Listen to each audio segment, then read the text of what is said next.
Good day everyone. Ipakita lang natin yung order ni Sir from Davao City. So ang order niya is Tokyo Marui High Kappa Gold Match. Ito yung box niya. Ayan. So ayan yung unit, Gold Match, Tokyo Marui. And ang pinagawa ni Sir is pinapalitan niya agad ng Lambda stainless inner barrel. And fixed outer barrel na stainless. So, kakaiba yung kwan nito. Walang brand to pero mas maganda pa yung finish niya compared sa 5KU. Hindi siya yung black na nagfe-fade. Kakaiba po yung finish niya. Yung sa 5KU kasi matte. Ito, makintab na basta parang matigas yung kanya, yung finish niya. And then, nagpalagay din si Sir ng 4UAD hop rubber. So, yun lang. Bumili din si Sir ng 1 extra TM Tokyo Marui Chrome Magazine. Yan. Hindi ko iti-test ito.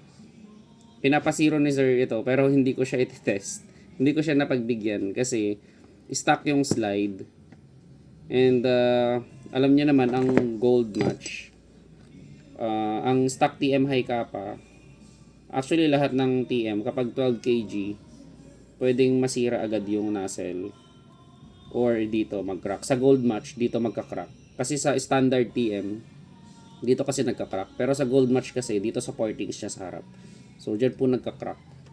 So pasensya na sir, hindi ko po kayo mapagbibigyan sa request nyo kasi baka masira ko yung unit. Masira sa akin habang tinetest ko. So, responsibility po namin yun. So, ayun po. Thank you very much. So, ilagay lang po natin yung i-assemble lang natin yung unit. So, ayan po siya.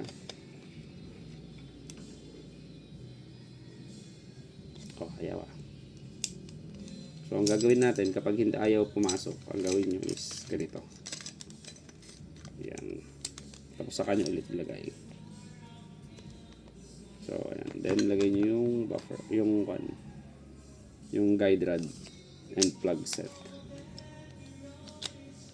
And then, sa kanya po ilagay yung slide assembly. And then yung ayan. So, meron pa rin siyang alog. Unlike doon sa 4UAD hop rubber. Chamber na wala ng alog.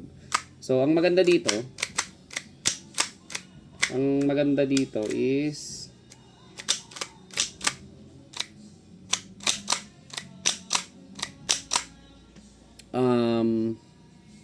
nakasagad yung inner barrel sa dulo. So, ayun. Ganun. Sagad siya. Maganda po siya. Parang ano. Thank you very much, sir. Tokyo Marui High Kappa Gold Match.